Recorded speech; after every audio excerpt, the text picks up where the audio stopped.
మహబూబాబాద్ జిల్లా కుర్వి మండలం అయ్యగారిపల్లిలో సన్నబియ్యం పంపిణీ కార్యక్రమాన్ని డోర్నకల్ ఎమ్మెల్యే రామచంద్ర నాయక్ ప్రారంభించారు. ఈ సందర్భంగా మాట్లాడుతూ రాష్ట్రంలోని ప్రతి నిరుపేద కుటుంబానికి కడుపు నిండా భోజనం చేయడమే లక్ష్యంగా ప్రభుత్వం సన్నబియ్యం పంపిణీ పథకాన్ని ప్రారంభించిందని అన్నారు. దారిద్ర్య రేఖకు దిగువన ఉన్న కుటుంబాలకు సన్నబియ్యం అందిస్తున్నామని తెలిపారు.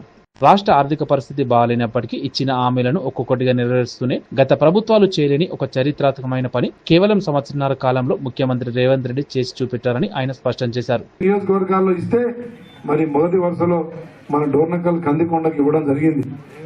అదే అయ్యగారిపల్లి కందికొండ మధ్యలో ఇవ్వడం జరిగింది. అదే విధంగా 26 కోట్లతోని మరిపెడలో 100 పడకల ఆసుపత్రి ఫైనాన్స్ క్లియరెన్స్ తెచ్చినాం. వాళ్ళు ఓన్లీ హరీష్ రావుని తెచ్చి ఓన్లీ శంకుస్థాపన చేసిపోయారు కానీ ఫైనాన్స్ క్లియరెన్స్ చేయలే. మనం వచ్చిన తర్వాత ముఖ్యమంత్రి గారిని వేడుకొని మరి ఆరోగ్య శాఖ మంత్రి గారిని కోరితే 3 కోట్లతోని సీరోల్లో, అదేవిధంగా నర్సంపేటలో 30 పడకల ఆసుపత్రులు 2, అదేవిధంగా 26 కోట్లతోని 100 పడకల ఆసుపత్రి మరిపేడలో మరి ప్రారంభించబోతా ఉన్నాం. అదేవిధంగా మనకు వ్యవసాయ మార్కెట్ కూడా సపరేట్ లేదు. ఇక్కడ మహబూబాబాద్తో పొత్తు, ఆడ తొర్రూరుతో పొత్తు. ముఖ్యమంత్రి గారితో కోరడం జరిగింది, మాకు ఈ పొత్తులు వద్దు, ఈ పంచాయతీలు వద్దు అంటే మరిపేటలో భూమి ఉంటే మార్కెట్ కూడా ఇవ్వడానికి వారు సిద్ధంగా ఉన్నారు. మరిపేటలో మా లాయర్ సాబ్ ఉన్నారు. మరిపేటలో కూడా ఒక మున్సిపల్ కోర్టు తేవాలని సురేందర్ రెడ్డి గారు నేను ప్రయత్నం చేస్తా ఉన్నాం.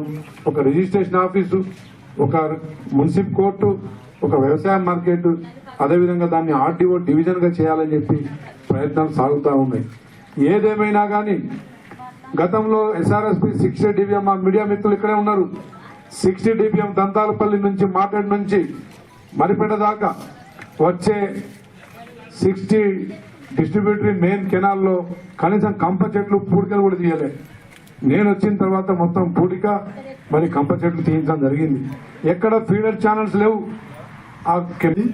ముఖ్యంగా ఈ కార్యక్రమం ఉద్దేశం కానీ కార్యకర్తల కలిసినందుగా ఉద్దేశం కానీ ఈ గ్రామ పార్టీ అధ్యక్షులు దొంగల జనార్దన్ రెడ్డి గారి అధ్యక్షులు జరిగే కార్యక్రమానికి పెద్దలు, మన ప్రియతమ నాయకులు, ప్రభుత్వ వైపు డాక్టర్ రామచంద్ర నాయక్ గారు, జిల్లా నాయకులు బండి శ్రీనివాస్ గారు, టెంపుల్ చైర్మన్ కోర్ను రవీందర్ రెడ్డి గారు, ఎస్సీసీఎల్ రజనీకాంత్ గారు, పెద్దలు సీనియర్ కాంగ్రెస్ నాయకులు బండి లక్ష్మారెడ్డి గారు, పెద్దలు మాజీ టెంపుల్ చైర్మన్ రామనాయక్ గారు, మాజీ ఓడిసిఎం చైర్మన్ నూకల వేణుగోపాల్ రెడ్డి గారు, పెద్దలు అందడం ఇక్కడనో షార్ట్ గా చెప్తున్నారు, మీకు టైం లేదని కూడా అంటారు. ఇక్కడనేమో ఫ్రాడ్ అయింది.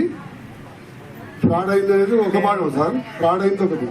అయితే ఈ సిస్టమ్ ఏంటంటే తీసుకునేది కూడా వాళ్ళు చెప్పేది విధంగా తీసుకుంటారు. సిస్టమ్ ఎట్లుందంటే గతంలో ఇందిరమ్మ గ్రామాల్లో ఉంటే ఆన్లైన్లో ఉంటే వాళ్ళది తీసుకోకుంటే ఓకే, కానీ వాళ్ళకి కొన్ని వచ్చి అప్పుడు బీదోళ్ళు ఉండో లేకుంటే ముసలోళ్ళయో చిన్నపిల్లలయో వాళ్ళకి కొన్ని ప్రతి పేదవాడికి గుడిసెలున్న వాళ్ళు ఇచ్చారు. వేదిక దగ్గరికి రావాల్సిందే కోరుతున్నాను. వాళ్ళు లేదు సార్, ఆర్టీఓ గారు కూడా వచ్చి వెళ్ళిపోయారు. పాషా చూడు, ఫ్రాడ్ చేయని దానికి కూడా సిస్టంలో కొన్ని తీసుకుంటారు. తీసుకోగలేకుంటే వాళ్ళ గతంలో వాళ్ళ కొడుకో ఏదో ఉండి వాళ్ళకు ఇల్లు వచ్చినాక కట్టుకోకుండా ఆగిందనుకోండి, అది మీరు ఆన్లైన్లో చూపిస్తారని